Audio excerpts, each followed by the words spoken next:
Le texte sur lequel je vais parler se trouve dans 1 Chroniques chapitre 12, verset 32. Alors avec Christian Stram, on a discuté un peu du titre parce que lui, il aime bien les choses flash. Il vend des CD, il a envie de les vendre, hein, je le comprends. Alors il n'a pas envie d'un titre, je ne sais pas, qui soit un petit peu rabat-joie ou qui n'ait pas de sens. Alors j'appellerais ça plutôt introduction, message d'introduction au séminaire Discerner 2013. Seigneur, aie pitié de nous, donne-nous ta grâce, réveille nos cœurs, que nous puissions entendre ta parole au-delà de ce qu'un homme peut dire, parce que ton Saint-Esprit peut parler au-delà des capacités des hommes. On t'a invité tout à l'heure dans notre adoration, tu ne nous as pas quittés, tu veux parler à nos cœurs, tu veux nous toucher d'une manière particulière cet après-midi, et on veut accueillir avec simplicité ce que tu veux faire au milieu de nous et au-delà de nous, au nom de Jésus. Amen. Alors, dans une liste comme ça de comptabilité et de généalogie, c'est la grande mode un petit peu dans certaines familles. Ils commencent à fouiller les archives, ils vont dans les municipalités et, pour savoir un petit peu d'où ils viennent. Et dans la Bible, ils sont aussi beaucoup passionnés par ce genre de choses. Et dans les livres des chroniques, c'est un peu ennuyeux quand on commence à lire la Bible. Mais tout à coup, au milieu de nulle part comme ça, il y a des perles extraordinaires. Et 1 Chroniques 12, 32 nous dit « Les fils d'Issachar, ayant l'intelligence des temps pour comprendre ce que Israël devait faire. » Les fils d'Issachar, ayant l'intelligence des temps pour comprendre ce qu'Israël devait faire. On pourrait traduire autrement aussi dire des connaisseurs de la compréhension des époques ou des saisons pour savoir ce qu'Israël devait faire. Moi, j'aurais fait une traduction du style, c'était des savants versés dans l'intelligence des temps. Il ne s'agit pas d'intelligence artificielle, mais d'intelligence spirituelle. Et je crois que c'est ça que Dieu veut faire, c'est nous donner cette intelligence spirituelle lorsque nous nous retrouvons dans des séminaires comme cela. Ce n'est pas le salon de la voyance ici. Ça a lieu au Palais de Beaulieu.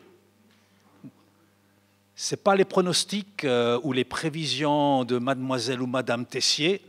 Je ne sais pas vraiment qui c'est et ce qu'elle dit, mais à la fin de chaque année, sur les manchettes de journaux, on retrouve son nom. Alors, ça ne m'intéresse pas ce qu'elle dit, mais ce que dit le Seigneur m'intéresse. Et je crois qu'il désire qu'en tant que ses enfants, nous devenions comme ces fils d'Issachar, qu'ayant une intelligence des époques, des saisons, une intelligence des temps, pour savoir ce que le peuple doit faire. Alors, ce n'étaient pas des voyants, ces fils d'Issachar, qui pratiquaient l'astrologie, ce n'étaient pas des futurologues non plus. Ils n'essayaient pas, à partir de données scientifiques, sociologiques, économiques, gastronomiques, démographiques, de faire des projections pour savoir comment sera l'avenir ou le futur d'ici 6 mois, 1 année, 10 ans ou 50 ans. C'est un métier très, très particulier qui existe aujourd'hui. Ce n'étaient pas des futurologues. Et ce qui est intéressant dans ce texte, c'est que si on lit le texte littéralement, quoi et faire, c'est lié par un petit trait d'union. Ça veut dire qu'il ne s'agit pas juste de faire, parce qu'il y a des gens qui savent faire. Quelquefois, on s'agite dans l'Église comme des hélices. On l'a vu déjà, rien que pour organiser ce séminaire, trouver une date qui convienne, mais on nous dit, mais il y a ceci, il y a une rencontre d'église, il y a des rencontres de mouvement, il y a toutes sortes. Hein. Alors, bon, Dieu bénisse hein, ces choses. Hein. Le Seigneur peut parler aussi ailleurs qu'au séminaire discerné, on est d'accord. Mais quelquefois, on est aussi dans un brassage d'activités, pas toujours forcément au cœur de la pensée de ce que Dieu voudrait pour nous. Dans les entreprises, on parle d'absentéisme. Ça, c'est un problème dans certaines entreprises, surtout avec le stress actuel, les pressions qu'il y a. Mais il y a pire que l'absentéisme, c'est le présentéisme. Et dans certaines administrations, ils sont champions pour ça. Il y a du papier qui va d'un bureau à l'autre, d'un étage à l'autre, d'un service à l'autre, rien ne s'accomplit, il y a juste le papier qui circule. Et je me demande si quelquefois, dans l'Église, on ne fait pas aussi du présentéisme. On embrasse beaucoup de choses, il y a du papier qui circule, il y a des activités qui se font, mais il n'y a personne qui est sauvé. On ne voit pas de nouveaux convertis, on ne voit pas des familles épanouies, on ne voit pas des artisans qui ont leur carnet de commandes rempli, on ne voit pas des étudiants motivés, et c'est un petit peu la même musique que dans le monde, quoi. Des familles qui explosent, des étudiants dépressifs, des patrons au bord du suicide. Quoi et faire sont liés dans la parole de Dieu. Et je prie que le Seigneur nous inspire pour qu'on ait cette compréhension, cette intelligence spirituelle pour que la notion de quoi et faire tout à coup se connecte. Et que ce ne soit pas juste du faire qui tourne en rond dans des activités où on se donne l'impression de faire quelque chose. Moi, j'ai donné des cours de guitare pendant des années en tant que prof de guitare. Et j'avais des élèves qui travaillaient, qui étaient sérieux, qui étaient motivés. Et aujourd'hui, je les vois, quoi. Ils sont dans des groupes de louanges, ils jouent, certains ont fait des CD, etc. Il y en a même qui deviennent profs de musique et créent des écoles de musique.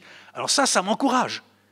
Mais il y a une petite catégorie d'entre eux, ils venaient, et je pouvais vous dire, après plusieurs années de profs de guitare, s'ils avaient travaillé pendant la semaine ou pas, avant même qu'ils aient déballé leur guitare. Je pouvais le dire, à l'attitude qu'ils avaient. Et je me suis dit, mais pourquoi est-ce qu'ils viennent s'ils ne travaillent pas? Ils ne vont jamais progresser. Pourquoi est-ce qu'ils viennent? Et je me suis dit, après un certain temps, ils viennent pour se donner l'idée qu'ils font quelque chose, mais ils ne font jamais rien. Alors ne soyons pas comme ces élèves qui veulent se donner juste l'idée qu'ils font quelque chose en prenant des cours, mais il n'y a jamais rien qui en sort. En Suisse, ça coûte cher de prendre des cours. Et quelquefois, on dépense beaucoup d'énergie, du temps, juste pour se donner l'impression de faire quelque chose. Quoi et faire dans le texte hébreu, c'est deux choses qui sont absolument liées et indissociables. On a besoin de cette connaissance, de la compréhension de notre temps. Moi, j'aimais bien le titre préparer et discerner les temps qui viennent. Alors dans les comités, on discute, hein, c'était pas très vendeur, ça faisait trop long, on n'aime pas les gros... Mais j'aimais bien ce titre, parce que si nos cœurs sont préparés par le Seigneur, on peut davantage entrer dans les bonnes œuvres préparées d'avance dont nous parle l'Épître aux Éphésiens. On a besoin de cette connaissance de la compréhension de l'époque pour savoir quoi faire, comment prier, comment agir. Et pour l'appliquer, il nous faut des chefs de chantier et des ouvriers motivés et de bonne humeur. Vous êtes d'accord avec cela? Dans le même ordre d'idées, Ésaïe 11, 12 nous parle de l'esprit d'intelligence qui reposait sur Jésus. Daniel 1, 17 nous dit que Dieu avait accordé, c'était aux compagnons de Daniel, la sagesse et l'intelligence. Et puis, toujours dans le livre Daniel, au chapitre 12, verset 10, « Aucun des méchants ne comprendra, mais ceux qui auront de l'intelligence comprendront. » Et cette intelligence, c'est le discernement, cette sagesse qui vient d'en haut. C'est pas l'instruction des universités, même si c'est important. Hein, je veux dire, si vous fréquentez l'université, suivez des études, soyez bénis. Je ne suis pas en train de critiquer ça. Mais cette intelligence dont il est question ici, ce n'est pas ce type d'instruction. Il y a bien des années en arrière, on avait été invités au bal de l'EPFL. Hein, ils faisaient une grosse nouba. Ils invitaient dans plusieurs salles, je ne sais pas combien de groupes. Et il nous avait invités avec le groupe Visa pour aller faire un concert et animer une partie. Et on a saisi l'occasion. Et on a passé un super bon moment. Et je crois qu'on a même eu un bon impact ce soir-là. Mais quand on a quitté les lieux à 2 heures du matin, j'ai vu plusieurs étudiants dans une de nos hautes écoles, quand même prestigieuses en Suisse, plusieurs étudiants vautrés dans des canettes de bière et dans leur vomi. Je me dis, c'est ça l'intelligence. À côté, on avait un voisin paysan, chrétien engagé. Un jour, on était allé chercher du lait avec Valérie, une de nos filles, et il y avait une des vaches qui avait de la diarrhée. Et quand elle a passé derrière, la vache l'a copieusement arrosée. Alors elle s'est affolée, et le paysan est venu. Il a pris un peu de paille, un peu d'eau, et il lui a dit, quand tu rentreras à la maison, tu te laveras avec du savon, parce que le savon, ça lave tout, sauf le péché. Moi, je me suis dit, ça, c'est un homme intelligent. Quand je voyais les étudiants vautrer dans leur cagnette de bière à 2 heures du matin, je me dis, ça, c'est pas de l'intelligence, même s'ils sont très instruits. Alors Dieu veut nous donner cette forme d'intelligence pour savoir quoi faire, ce que le peuple de Dieu doit faire. Sylvain a lu le texte tout à l'heure de Matthieu 16. Jésus a été surpris du peu de discernement. Et le mot discernement, c'est diakrino. C'est facile aujourd'hui avec un ordinateur, vous cliquez dessus et vous jouez aux grands intelligents. Bon, j'ai mon gendre, il va commencer l'ibéto, alors il commence à apprendre le grec. Et il est venu l'autre jour avec l'alphabet grec. Alors j'ai sorti ma Bible en grec et j'ai commencé à lire le début de l'évangile de Matthieu. Il m'a regardé avec des grands yeux. Je dis, oui, j'ai appris le grec aux toilettes. J'avais du temps à perdre. Alors même des djémiens qui ne passent pas toujours pour des gens très futés, vous savez, quelquefois on cache bien notre jeu. Ici, diakrino, ça veut dire séparer, faire une distinction, discriminer, préférer. Ça veut aussi dire mettre à l'épreuve, décider, déterminer, rendre un jugement, trancher dans une dispute, se retirer d'une personne, se séparer d'une personne ayant un esprit hostile, s'opposer, prétendra. Ça veut dire beaucoup, beaucoup de choses. Séparer, faire une distinction. Est-ce que j'arrive à séparer les choses? Est-ce que j'arrive à séparer dans les choix de vie l'esprit du monde et l'esprit de Dieu? Est-ce que j'arrive à le faire? Et quelquefois dans l'Église, on a des idées, des projets de Dieu sur notre cœur. Mais si on n'arrive pas à séparer l'esprit du monde de l'esprit de Dieu, on va réussir à se mettre en route pour accomplir des projets de Dieu, mais avec l'esprit du monde.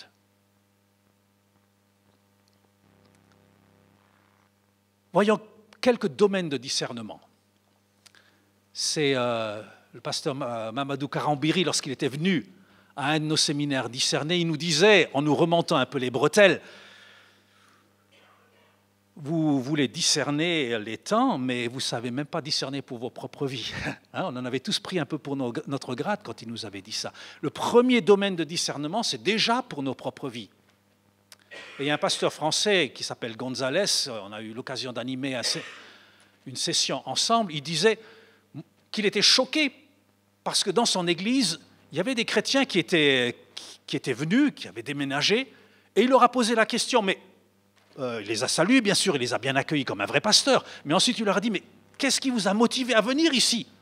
Et ils ont simplement dit, oh, on a trouvé un terrain pas cher, alors on l'a acheté, on a construit notre maison, on est venu ici. Ils sont venus parce qu'ils ont quitté leur région, ils ont quitté leur église, simplement parce qu'il y avait un terrain pas cher qu'ils ont acheté. Un autre couple aussi, bonjour, il les a salués, il les a accueillis, ils lui ont dit, ah oui, on nous a proposé une promotion dans notre travail avec un meilleur salaire, alors on est venu ici. Alors Dieu n'est pas contre le fait qu'on achète des terrains bon marché, n'est-ce pas? Il n'est pas contre le fait qu'on accepte une promotion. Mais si c'est ça notre motivation de base, avant l'écoute de la voix de Dieu et ce que le Seigneur nous dit, on est un petit peu à côté de nos pompes. Discerner, pour nos propres vies. Ça commence par cela. Seigneur, qu'est-ce que tu veux que je fasse? Seigneur, où est-ce que tu veux que je m'engage? Seigneur, quel est le prochain pas pour ma vie? Ça commence par ça. Deuxième domaine de discernement, discerner le corps. Alors, on connaît ce passage dans 1 Corinthiens 11, verset 29, dans le contexte de la Sainte Seine, où l'apôtre Paul parle de discerner le corps. La version seconde a rajouté le corps de Christ. Mais ce n'est pas dans le texte original. D'ailleurs, Darby met discerner le corps. Ça montre clairement qu'il ne s'agit pas du corps mystique de l'Église universelle, de l'Église invisible. Non, il s'agit d'un corps visible auquel on est rattaché, toi et moi. Et à certains chrétiens, ça leur plaît, la notion qu'ils sont rattachés au corps mystique sur toute la surface de la terre, mais qu'ils ont des comptes à rendre à personne.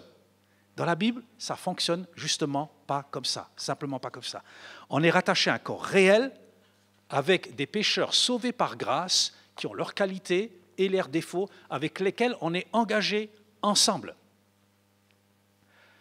Le mot « ecclésia » dans la Bible veut dire littéralement rassemblement de citoyens appelés hors de leur maison dans une place publique. Je répète, ecclésia dans la Bible, ça veut dire rassemblement de citoyens appelés hors de leur maison dans une place publique. Elle est où l'ecclésia à Yverdon? Elle est où l'ecclésia dans la ville où tu habites? Des gens qui sortent de leur maison pour être un rassemblement visible public. C'est ça l'ecclésia. Et bien sûr, l'apôtre Paul, dans ce texte d'1 Corinthiens 11, il nous parle du côté sérieux de la Sainte Seine et de discerner le corps et savoir, de comprendre qui il est, ce corps, l'honorer, mais aussi en être connecté. Parce qu'il y a des conséquences. Il est question d'un jugement contre soi-même. Mais c'est quand même important de lire la suite. Hein, parce que au verset 32, si on veut éviter la dépression, il faut quand même aller jusqu'au bout de ce passage. Il nous est dit, si nous nous jugeons nous-mêmes, nous ne serons pas jugés.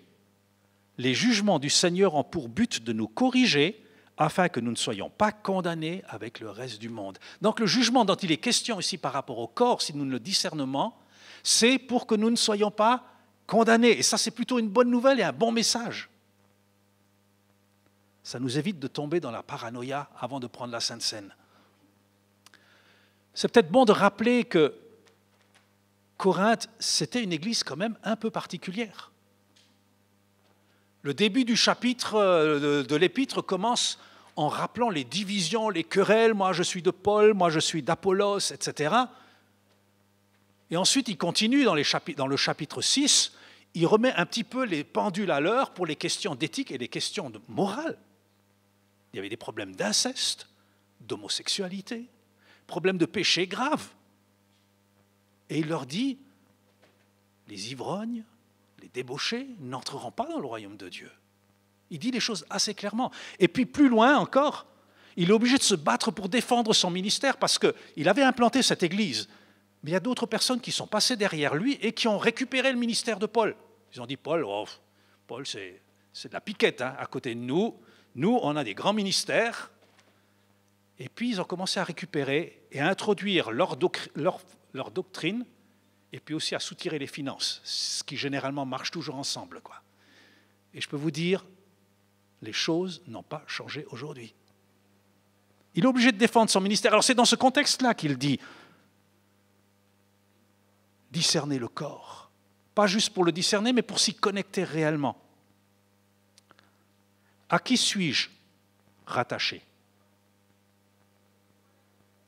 Certains me diront, ah, mais moi, je suis rattaché à Jésus. À Jésus seul, je n'ai pas besoin d'être rattaché au corps. Vous savez, quand un pied est directement rattaché à la tête, il y a un terme scientifique pour ça. Ça s'appelle un monstre. Et au XIXe siècle, ils étaient passionnés. Dans les cirques, il y avait ce genre de choses, d'anomalies, et les gens se passionnaient pour cela. Mais le corps de Christ n'est pas appelé à être un monstre. Nous sommes appelés à être connectés les uns aux autres et ensemble, en tant que corps, à la tête qui est le Seigneur Jésus-Christ. À qui suis-je vraiment rattaché? Discerner le corps, c'est aussi reconnaître et honorer les ministères. Se soumettre aux autorités spirituelles que Dieu nous a données. Qui c'est qui m'encourage? Est-ce que je peux citer des noms de personnes avec lesquelles je suis connecté sur une base régulière, des gens qui m'encouragent, qui me disent « Vas-y, ce que tu fais, c'est bien. On est derrière toi. » Mais qui c'est qui a aussi l'autorité de me dire non? Quand je me lance dans des aventures qui ne sont pas du Seigneur ou qui ne sont pas très claires, qui c'est qui a l'autorité de me dire non? Si je ne peux pas citer quelqu'un, je suis déjà en danger. Reconnaître le corps, c'est reconnaître les autorités spirituelles aussi et s'y soumettre. Avec Stéphane Inger, il y a quelques années, on avait fait une tournée au Mali pour le 50e anniversaire de leur indépendance, et c'était aussi les 50 ans de Jeunesse en Mission. Et pour moi, c'était passionnant d'aller dans ce pays. Bon, ça peut bouger quoi, depuis ces derniers mois. Et parce que c'est un pays où j'ai eu l'occasion d'aller sur une base de plus de 20 ans. Et dans certaines des villes où nous étions, il y avait une petite communauté faible, petite. Et repasser 20 ans après et voir 200, 300 croyants se retrouver dans ce pays à majorité musulmane, je peux vous dire, ça m'a fait quelque chose. Ça m'a touché. Et dans une de ces villes, parce qu'on a fait plusieurs concerts de louanges, on a rassemblé les chrétiens pour adorer Dieu, pour donner une parole, aussi d'encouragement. Dans une de ces villes, il y avait un pasteur qui avait organisé le concert de louanges. Et on était allés, on était, je crois, 13 nationalités, donc beaucoup d'Africains dans l'équipe de louanges. Et on voyageait de ville en ville. Et le pasteur, il avait réservé une salle. C'était la fin de la saison des pluies. Et normalement, il ne devait pas pleuvoir. Mais cette année-là, c'était une saison un peu exceptionnelle. Et de temps en temps, il pouvait pleuvoir. Alors le pasteur, il avait réservé cette salle. Et l'équipe de Sono est allée à l'avance. Ils allaient toujours 2 heures avant. Comme ça, nous, on n'arrivait qu'après, quand tout était installé. Et 2 heures après, on arrive sur le lieu. Et ils avaient installé la Sono à l'extérieur. Il y avait un beau soleil, un beau ciel bleu, magnifique. Et à l'extérieur, effectivement, de l'endroit de la salle qu'ils avaient louée, il y avait une magnifique estrade de plein air où on pourrait bien sûr jouer pour beaucoup plus de monde que si on avait été à l'intérieur. Seulement, le pasteur de ce lieu, qui était aussi un homme de Dieu, il nous avait dit « J'ai réservé la salle pour que vous jouiez à l'intérieur ». Alors, quand on est arrivé avec le responsable Jean-Patrick Perrin, suisse de Fleurier, on est allé trouver l'équipe Sono, on leur a dit « Mais pourquoi est-ce que vous avez installé la Sono à l'extérieur? Le pasteur nous avait dit de la mettre à l'intérieur. » Il me regarde avec un grand sourire, il dit « Oh, mais il fait beau, le ciel est bleu, on va toucher beaucoup plus de monde. » On leur a dit « Mais il peut quand même pleuvoir. » Oui, avec un grand sourire, mais on a prié. On s'est consulté avec Jean-Patrick. On s'est dit, qu'est-ce qu'on fait? Le pasteur nous a dit de le mettre à l'intérieur. On leur a dit, mes amis, on plie tout et on met tout à l'intérieur. On se soumet à ce que l'autorité spirituelle locale nous a demandé. Alors, ils n'étaient pas contents au début. Ils ronchonnaient un petit peu, ils n'osaient pas trop s'opposer de manière visible, mais ils ronchonnaient un peu.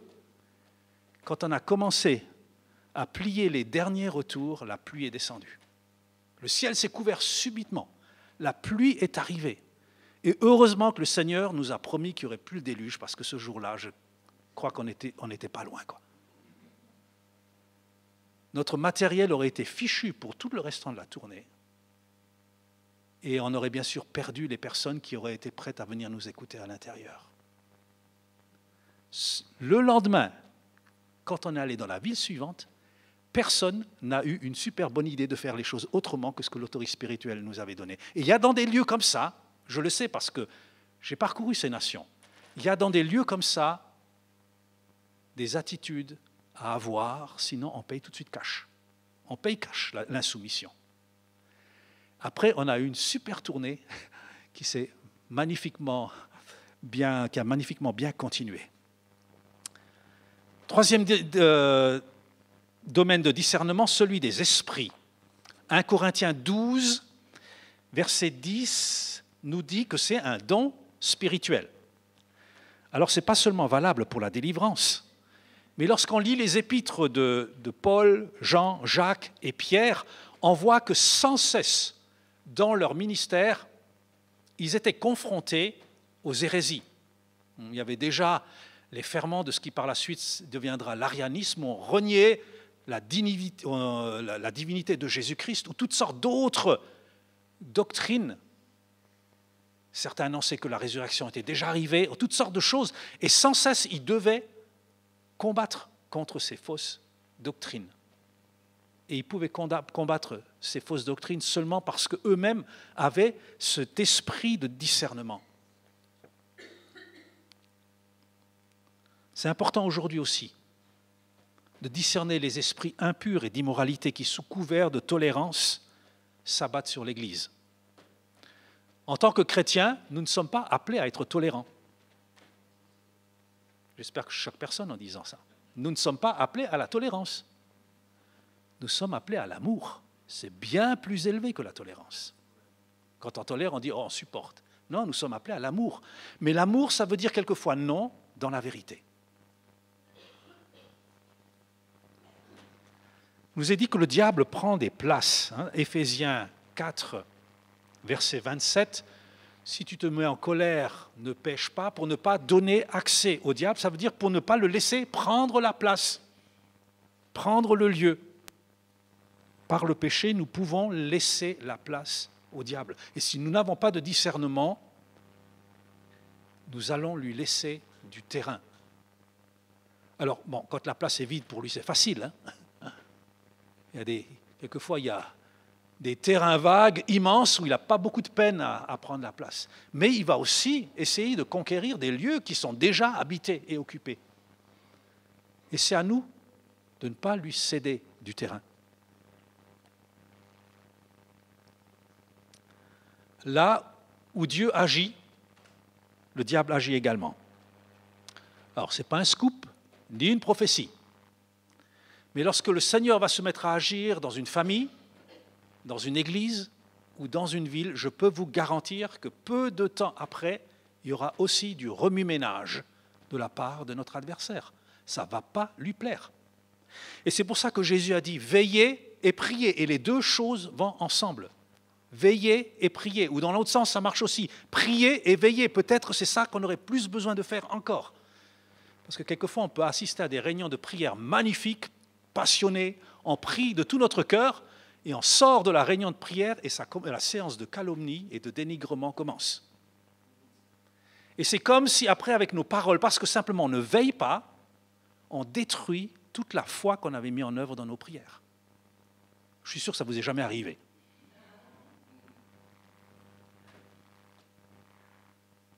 Veillons et prions, ou prions et veillons pour que notre foi exprimée dans nos prières ne soit pas anéantie par des ragots non sanctifiés. Ensuite, discerner les ministères, et ça c'est le rôle de l'Église. Acte 13, on connaît ce passage. Il y avait des prophètes dans l'Église d'Antioche, et à un moment donné, de manière prophétique, le Seigneur a parlé en disant « mettez à part Paul et Barnabas pour la mission que je vais leur confier ». Et c'est ce qu'ils font. Ils jeûnent, ils prient, leur imposent les mains et ils les envoient. Alors, dans certaines dénominations, c'est un monsieur âgé avec un chapeau pointu et un bâton qui décide. Et les gens, ils sont tout contents. Dans d'autres dénominations, c'est un monsieur barbu, toujours des messieurs, je ne sais pas pourquoi, avec une robe noire et une croix en or et un joli petit ventre qui décide qui va où et qui doit servir le Seigneur. Et à nouveau, les gens sont tout contents de lui obéir. Alors dans d'autres, c'est un comité avec des gens très compétents qui connaissent bien les budgets, ils savent ce qu'il y a dans la caisse, combien ça coûte pour financer le poste et qui sera le plus adéquat pour remplir la fonction. On regarde les candidats en fonction de leur diplôme, leur CV, de leur expérience et de leur réputation. On les recrute et malheureusement, quelquefois, on a des flops énormes. Et on a eu droit à notre petite collection ici à Yverdon et en Suisse romande. Parce que si le Saint-Esprit est cruellement absent du discernement des ministères, on ne va pas beaucoup voir des gens se lever avec une onction pour exercer leur ministère et proclamer la parole de Dieu.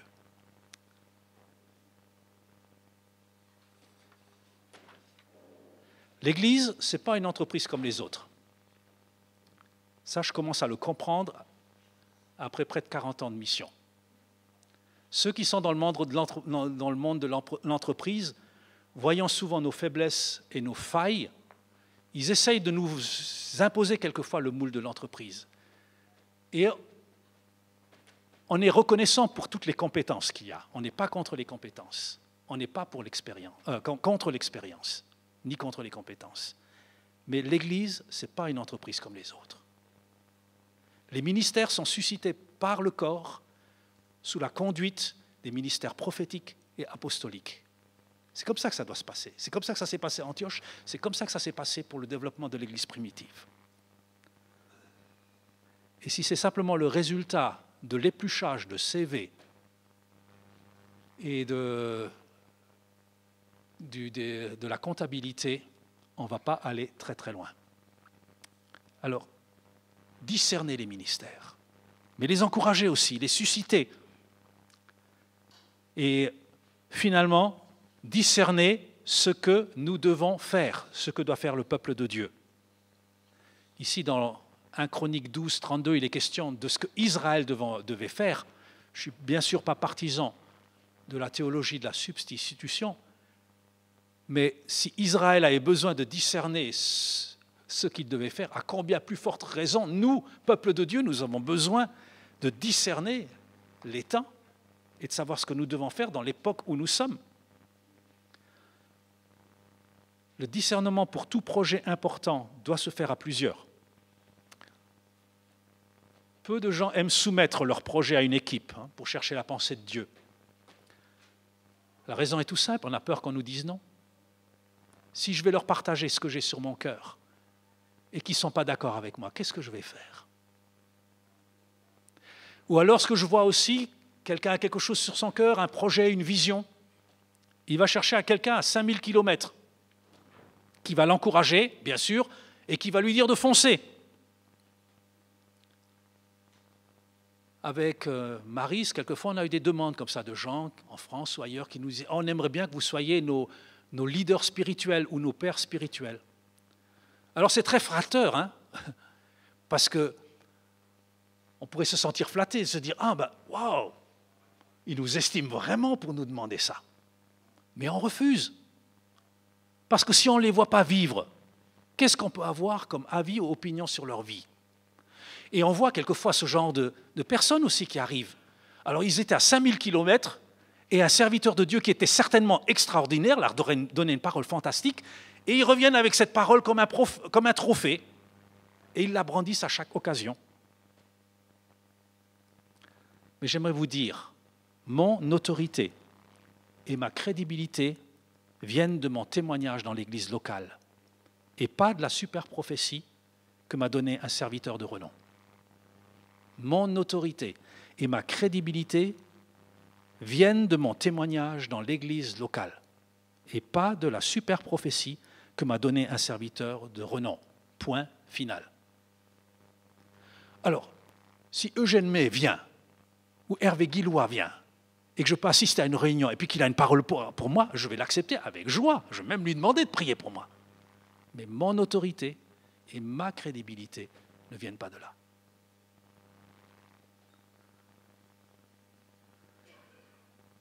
Les projets de Dieu mûrissent dans la prière et ils sont confirmés par un corps qui a la sagesse et le discernement. Et il faut un élément de foi pour cela.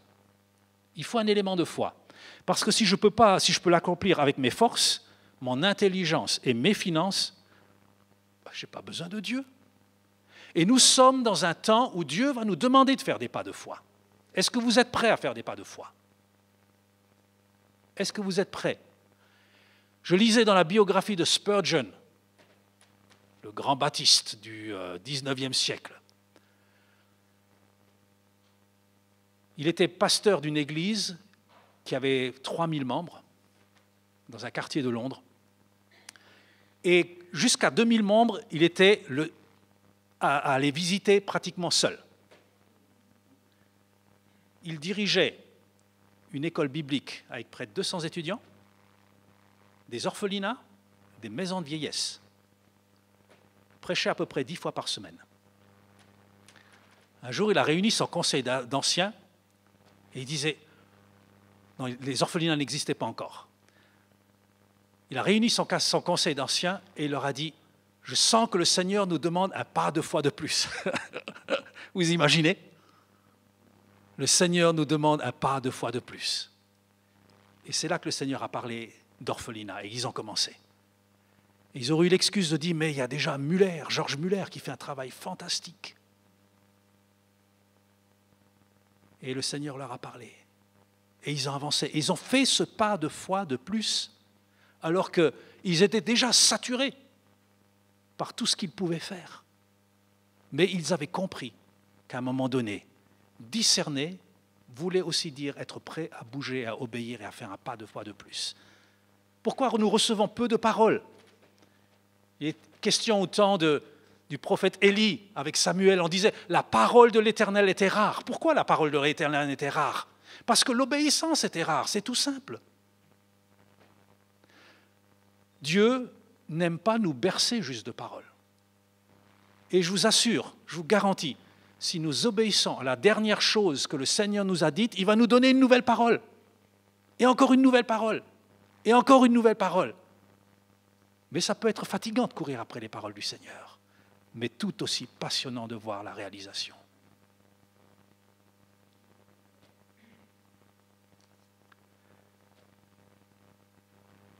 J'ai vu des aventures malheureuses aussi, bien sûr, où des gens ont pris leur propre désir pour la volonté de Dieu.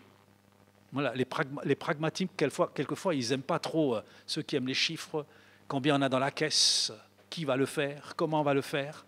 Ils n'aiment pas trop quand on les défie sur la foi. Et quelquefois, ils ont raison parce que il y a eu aussi des aventures malheureuses où quelquefois des gens ont pris leur propre désir pour la volonté de Dieu. Et dans certains endroits, c'est un peu une mode, quoi. Ils ont leur propre désir, ils la prennent pour la volonté de Dieu et ils la sanctifient avec des versets bibliques. Et quand on n'est pas d'accord avec eux, ils nous menacent du jugement de Dieu. Mais ce n'est pas ça la foi. Les projets de Dieu, les visions de Dieu qui nous demandent la foi doivent être discernés et reconnus par un corps qui va les appuyer et les soutenir. Dieu nous encourage dans sa parole à honorer les paroles qu'il nous donne lorsque nous les discernons. Il y a plein de promesses. Jérémie 33:3, « Invoque-moi et je te répondrai. Je t'annoncerai de grandes choses, des choses cachées que tu ne connais pas. Et je m'attends à ce que durant ces jours, Dieu, le Seigneur nous donne ces grandes choses cachées que nous ne connaissons pas parce que nous l'invoquons. Et si nos vies sont en adéquation avec sa parole, si nos vies l'honorent, lorsque nous nous adressons à Dieu, ce n'est pas le diable qui va nous parler. Matthieu 6:32, « Notre Père sait ce dont on a besoin. » Philippiens 4, verset 6, « Faites connaître vos besoins à Dieu par des prières, des supplications, avec action de grâce. » Enveloppé de louanges, on pourrait dire. Et puis, ce passage extraordinaire, cette promesse fantastique. Nous avons auprès de lui cette assurance que si nous demandons quelque chose selon sa volonté, il nous écoute. Et si nous savons qu'il nous écoute, nous savons que nous possédons la chose que nous lui avons demandée. Et le bonus, c'est quelle qu'elle soit. Ça, c'est des promesses extraordinaires. Donc, si nous sommes un corps à écouter ce que le Seigneur veut dire et faire, ce n'est pas le diable qui va nous parler et nous égarer. Alors ça, c'était le comment. Et il y a le quoi. Ça commence généralement par des petites choses. Ça commence par la maison. Je ne vais pas relire l'histoire de Gédéon, on la connaît. Dieu lui parle. Vaillant héros. C'est toi qui vas sauver Israël. Et après un temps d'hésitation, de doute, de demande de signe, il se bouge. Et qu'est-ce que Dieu lui demande? Il entend le message. Vaillant héros, tu vas sauver Israël. Ça, c'est resté quelque part dans sa tête. Première action, va détruire l'idole phallique dans la maison de ton père. Ça commence par ça. Va abattre ce totem. Il est sage, il le fait de nuit. Alas Zwingli, qui à Zurich a préféré enlever les idoles dans l'église de nuit, et puis le dimanche matin, les gens, lorsqu'ils sont arrivés, ils se sont dit « Ah, ça y est plus », et puis ça n'a pas fait d'histoire. Il a une certaine sagesse, quoi. Mais ça commence par la maison. Et il y a ce principe des petites choses qu'on voit grandir. Je discerne pour des petites choses, je reçois les choses de Dieu dans les petites choses, je les mets en pratique, je vois des fruits et ça m'encourage et je vais plus loin. Il y a un homme dans la Bible qui avait reçu une belle et magnifique vision. Il s'appelait Joseph. Et pendant plus de 10 ans, ça a été tout de suite après la galère. Donc si vous avez reçu une belle et magnifique vision, peut-être que pendant un certain temps, j'espère pas aussi long que pour Joseph, ça peut être la galère. Mais à chaque endroit, il prospérait. Et ça, c'est la clé. À chaque endroit, il prospérait. Dans la maison de Potiphar, dans la prison, et ensuite en tant que ministre de la superpuissance de l'époque. Il prospérait. Combien de gens se plaignent aujourd'hui? Ah, j'ai un ministère, mais on ne me donne pas la place. J'ai reçu des prophéties, mais personne ne les accepte. Alors il court d'une église à l'autre, d'un séminaire à l'autre. Il dit, là-bas, ils sont gentils. Ils vont reconnaître mon onction et me faire la place qui me revient. Et puis finalement, là-bas, ils ne sont pas aussi gentils qu'ils imaginaient. Ils claquent la porte et ils vont trouver un autre lieu. Commencez par des petites choses qui portent du fruit. Je peux vous garantir, si vous faites des petites choses, que ça porte du fruit, vous allez vous faire remarquer tout de suite. Mais si vous venez avec des grands ministères qui ne portent aucun fruit, que du baratin, ça ne va simplement pas fonctionner. Que doit faire le peuple de Dieu? Les fils d'Isaacar, ils avaient de l'intelligence pour comprendre ce que Israël devait faire. Alors, dans l'actualité de ces dernières semaines, pour nous, il ne s'agit pas tellement de savoir si les USA vont attaquer la Syrie ou si Israël va faire exploser les installations nucléaires de l'Iran. Ce n'est pas tellement ça qu'il s'agit. Mais que doit faire le peuple de Dieu? Quelle est notre place? Quelle est notre position? Comment est-ce qu'on peut prier et comment est-ce qu'on peut agir avec l'intelligence d'en haut? Une grande partie de ce que le peuple de Dieu doit faire est dans la Bible. Adorer, connaître Dieu, témoigner de notre foi, nous aimer les uns les autres, nous repentir de nos péchés. Grande partie de cela est dans la parole de Dieu. Et je sais, il y a peut-être déjà une déception. Pour certains d'entre vous, vous êtes dit « Ah, moi je suis venu à un séminaire super pointu et il me dit « Lis ta Bible et prie chaque jour ». Mais oui, parce que si tu ne fais pas ça, Dieu ne va pas te donner plus. On aimerait quelquefois voler tellement haut, mais les petites choses de base, on ne les met pas en pratique. Comment voulez-vous que Dieu nous donne plus? C'est l'histoire du jeune homme riche. Il va vers Jésus, Matthieu, chapitre 19, versets 16 à 30. Et je ne sais pas moi, mettez-vous un petit peu à sa place. Vous avez Jésus en chair et en os devant vous. Qu'est-ce que vous lui aurez demandé? Moi, j'ai ma petite idée. Je dis, j'aurais dit peut-être, Seigneur, tu vois, ma vue, elle est un peu défaillante. Tu pourrais prier pour moi. J'aurais plus besoin de lunettes. J'ai un peu mal à un doigt. Alors si tu priais, tu me guérisserais, ça m'arrangerait bien. Et puis si tu me donnais une super prophétie de grand ministère, ce ne serait pas de refus. On aurait chacun notre petite idée. Mais ce jeune homme riche, il est intéressé par les choses spirituelles. Ce n'était pas n'importe qui. Il dit, Maître, qu'est-ce que je dois faire de bien pour hériter de la vie éternelle? Il avait des questions hautement spirituelles. Bon, si tu es riche, il n'avait peut-être pas besoin peut-être pas besoin de problèmes matériels. Il est intéressé par des questions hautement spirituelles. Que dois-je faire pour hériter du royaume de Dieu, la vie éternelle, pardon. C'est tout honorable. C'est un gars bien, spirituellement parlant, ce jeune homme. Et qu'est-ce que lui répond Jésus? Ben, la même chose à ceux qui pourraient être déçus d'un séminaire comme discerné, mais en pratique les commandements. Hein, lis ta Bible et prie chaque jour, quoi. La petite chanson. Et il lui dit, mais futé le gaillard, hein, futé. Mais lesquels? Peut-être qu'il y avait des commandements spéciaux, parce que lui, c'était quelqu'un de spécial. Vous voyez? Lui doit mettre en pratique la Bible, mais un peu autrement que les autres, parce qu'il sort du lot, il est hors catégorie. Et Jésus lui dit, Exode 20, tu ne tueras pas, tu ne commettras pas d'adultère, tu ne déroberas pas, la liste quoi, que tout le monde connaît, tu fais la même chose que tout le monde. Mais le jeune homme lui dit, mais moi je fais ça depuis toujours, enfin depuis mon enfance, hein. On pourrait traduire, je fais ça depuis toujours. Et Jésus lui donne une deuxième parole. Écoutez bien, si nous sommes prêts à faire la première partie du chemin avec Jésus, il va nous donner une parole pointue.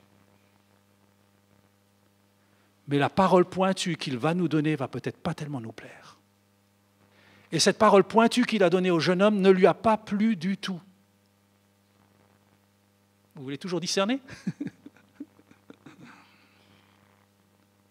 Va, vends tout ce que tu as, donne-le aux pauvres, tu as un trésor dans le ciel, et suis-moi. Ça ne lui a pas plu. Et il nous est dit qu'il est reparti tout triste.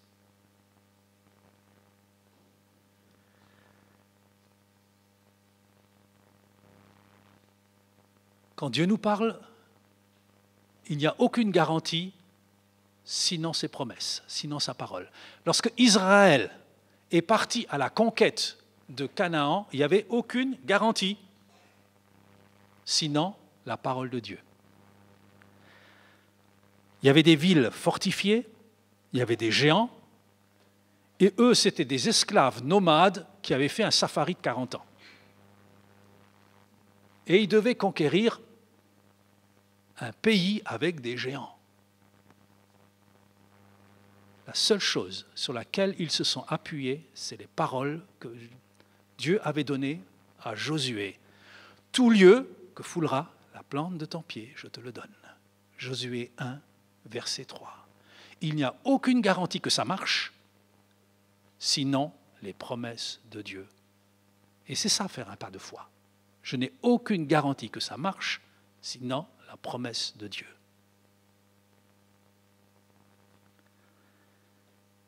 Alors, avec le quoi faire, doit s'accompagner aussi le bon timing réalisé par la bonne équipe. C'est pas juste, c'est important de savoir quoi faire, mais il faut qu'il y ait le moment de Dieu. Il y a un exemple célèbre dans la parole de Dieu, c'est celui d'Ismaël et d'Isaac. Abraham avait reçu cette promesse de Dieu, il a cru, mais il s'est dit, bon, peut-être que Dieu, il ne s'y connaît pas très bien, comment faire les bébés, c'est peut-être pas son truc, on va lui donner un petit coup de main pour que la promesse se réalise. Et on est tenté quelquefois, si Dieu nous a parlé, si Dieu a mis une vision dans notre cœur, si Dieu a déposé quelque chose, dire, ah ben Dieu, ça tarde un petit peu, c'est peut-être pas ton truc, peut-être tu ne connais pas comment fonctionnent les finances, ou ceci, ou cela. Et on fait des Ismaël au lieu d'avoir des Isaac, des fils et des filles de la promesse. Qu'est-ce qu'il y a dans l'air? Quelquefois, on se rencontre avec certains chrétiens d'autres régions du monde. Ils se disent, mais chez vous, qu'est-ce qui se passe? Ou qu'est-ce que tu perçois? Moi, j'ai une sœur qui est chrétienne, qui habite en Allemagne. La dernière fois, quand c'est vu, elle dit, qu'est-ce que tu ressens? Et je crois que Dieu veut effectivement, pas juste qu'on sente, mais qu'on développe notre flair spirituel. Et ça m'arrive de voir des personnes, je ne leur dis pas nécessairement, mais je dis, là, il y a quelque chose de particulier. Ou d'aller dans un lieu, de me dire, ah, là, il y a quelque chose que le Seigneur veut faire. Et j'aimerais peut-être partager 2 ou 3 aspects de ces choses, choses que je perçois, flair spirituel, on peut l'appeler comme on veut. La première chose, et ce n'est pas un scoop, ni une prophétie révolutionnaire, c'est que Dieu veut qu'on se réunisse davantage. Dieu veut qu'on se réunisse davantage pour l'adorer et être témoins ensemble. C'est facile à dire. Il faut un énorme travail dans les cœurs pour que ça se produise. À Reconviller, maintenant, ils vont célébrer leurs 20 années de soirée de louanges de Jeunesse en Mission. Et à un moment donné, il y a quelques années en arrière, parce que c'est un travail de se retrouver. Il y a chaque fois une organisation, une équipe de louanges, mettre des chaises, enfin ce genre de choses, quoi. C'est un véritable travail. Et ils se sont posé la question, parce qu'il y avait aussi des changements dans l'équipe, est-ce qu'on va continuer? Et ils ont réfléchi pour savoir s'ils allaient arrêter ou non. Et je leur ai envoyé un gentil petit mail en leur disant « Qu'est-ce que vous faites de tellement important pour que ces soirées ne méritent pas de continuer? Qu'est-ce que vous faites de tellement important pour que ces soirées ne méritent pas de continuer ?» Ils sont où les rassemblements où les citoyens quittent leur maison pour être ensemble sur la place publique? L'Ecclésia. Ils sont où ces lieux? Il n'y en a pas des milliers. Et si les peu de lieux de ce type s'arrêtent, on n'est plus vraiment l'Ecclésia, dans le sens biblique. Donc Dieu veut qu'on se réunisse davantage, et ce n'est pas une option. Parce qu'on a une autorité lorsque nous prions et nous adorons ensemble. Lorsque je prie avec ma femme, j'ai une autorité. Lorsque je prie tout seul aussi. Lorsque je prie avec notre petite équipe de GEM, on se retrouve chaque semaine, il y a aussi une certaine autorité. Lorsque je prie avec mon église locale, il y a un autre niveau d'autorité. Mais je peux vous dire, lorsqu'on prie ensemble et qu'on adore ensemble avec les chrétiens de cette ville, ceux qui aiment Jésus-Christ, honorent sa parole, l'enfer tremble. Et le diable va empêcher ce genre de rassemblement. Ce n'est pas une option si on veut voir l'œuvre de ce Dieu se réaliser.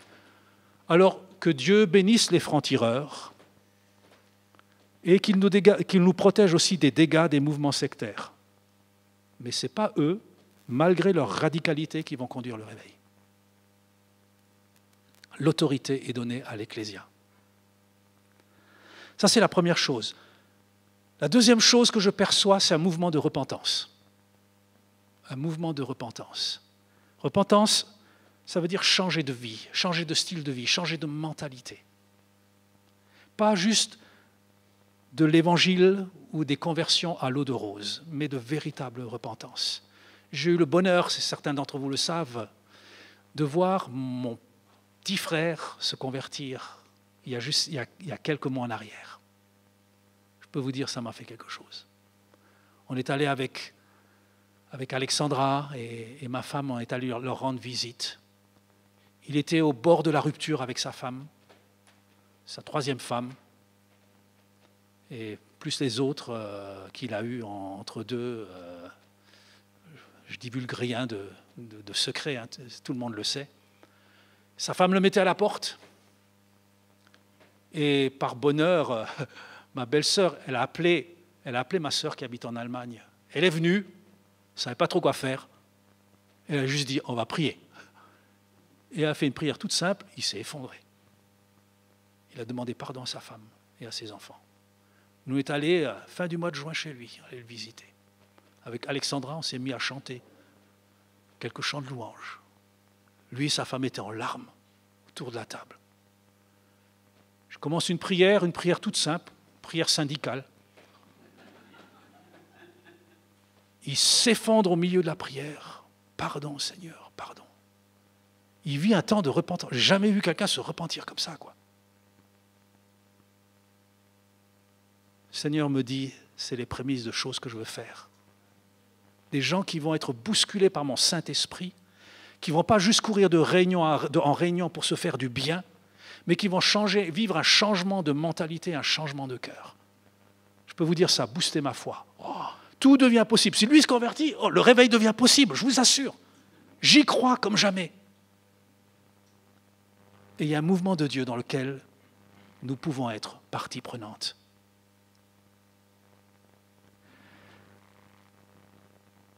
Je ne suis pas étonné que sur 5 églises sur 7 dans l'Apocalypse, Dieu leur dise « repens-toi ».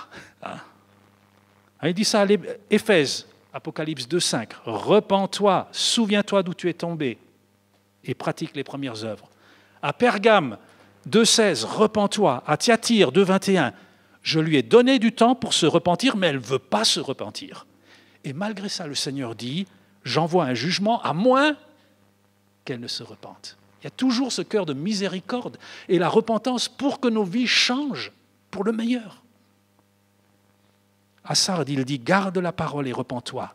3,3. À Laodicée, 3,19. « Et du zèle et repens-toi ». Il y a 2 églises à qui il ne dit pas « repens-toi ». La première, c'est Smyrne qui passe au travers d'un temps de persécution féroce. Il ne dit pas « repens-toi », mais il l'encourage à tenir bon. Et la deuxième, c'est Philadelphie. À Philadelphie, il dit « Tu as peu de puissance. » Tu as peu de puissance. À une époque où on parle de ministère de puissance, il lui dit « Tu as peu de puissance. » Moi, je me compte là-dedans. Peu de puissance. Ça va bien. Ça me va bien. Tu as gardé ma parole. Mais écoutez ce que le Seigneur dit à ceux qui ont peu de puissance, comme Philadelphie, et qui ont gardé la parole du Seigneur, et à qui il n'a pas besoin de dire « repens-toi ». J'ai mis devant toi une porte ouverte que nul ne peut fermer. Je te donne quelques-uns de la synagogue de Satan, et ils viendront se prosterner devant toi, qu'ils sachent combien je t'ai aimé. Si j'ai peu de puissance, et que des choses comme ça se produisent, je dis Amen et oui.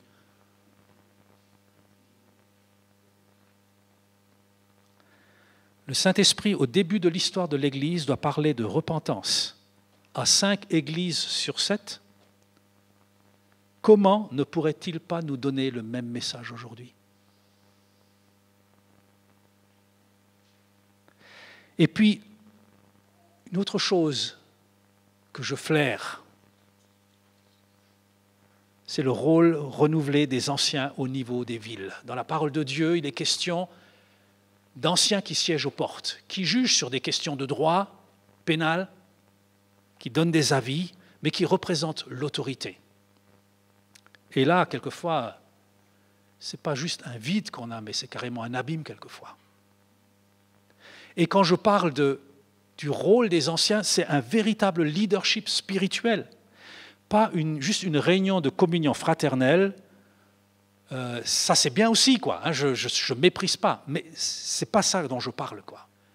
Des leaders qui exercent leur autorité. Je suis quelquefois pas très à l'aise avec ces réunions de leaders qui ressemblent plus à des réunions d'alcooliques anonymes, où on nous dit de déballer chacun notre péché et on fait un petit effort, quoi. Je comprends l'idée de descendre de nos piédestals pour montrer que on est des hommes faillibles aussi et qu'on a besoin de la grâce et du pardon de Dieu. Je comprends ça. Mais moi, lorsque je suis avec des leaders spirituels, je n'ai pas envie de faire une session d'alcoolique anonyme où je dois fouiller un de mes péchés pour être humble et pour que quelqu'un prie pour moi. J'ai envie de saisir ce que Dieu veut nous dire en tant qu'autorité spirituelle pour entrer dans les plans et les projets de Dieu.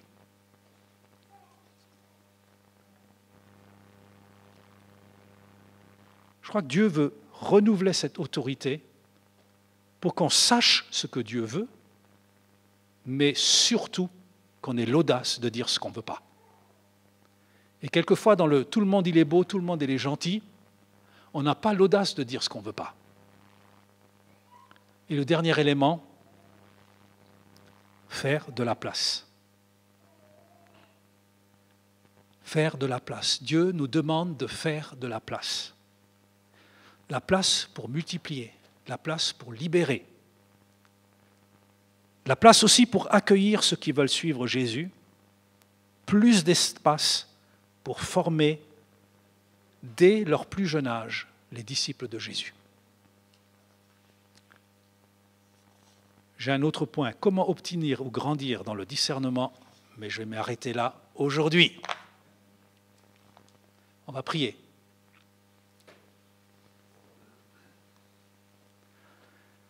Seigneur, alors qu'on est tout au début de ce séminaire, on a tous besoin de dire qu'on a besoin de ta grâce, mais qu'on veut voir ton peuple se réunir pour t'adorer, pour être ecclésia, corps de Christ. On veut te demander de faire ton œuvre aussi, Seigneur, dans nos communautés, dans nos villes, dans nos familles, qui est cette véritable repentance qui porte des fruits dignes du royaume. Je prie, Seigneur, que tu restaures aussi le rôle des anciens, qu'ils puissent exercer une véritable autorité spirituelle dans l'Église et dans la ville. Je prie aussi, Seigneur, qu'il puisse y avoir un élargissement, un agrandissement d'espace pour que des ministères puissent se lever, pour qu'on puisse accueillir ceux qui veulent te suivre, toi, Seigneur. Qu'il puisse y avoir de l'espace pour former, dès le plus jeune âge, les disciples de Jésus. Seigneur, je prie que tu parles pendant cette conférence. Nous voulons que nos cœurs puissent vibrer lorsque tu nous dis quelque chose, mais je prie surtout qu'il y ait une onction pour mettre en pratique et obéir à ce que tu nous dis, pour que tu puisses continuer à nous parler davantage et qu'on puisse porter du fruit pour ton royaume. Au nom de Jésus. Amen.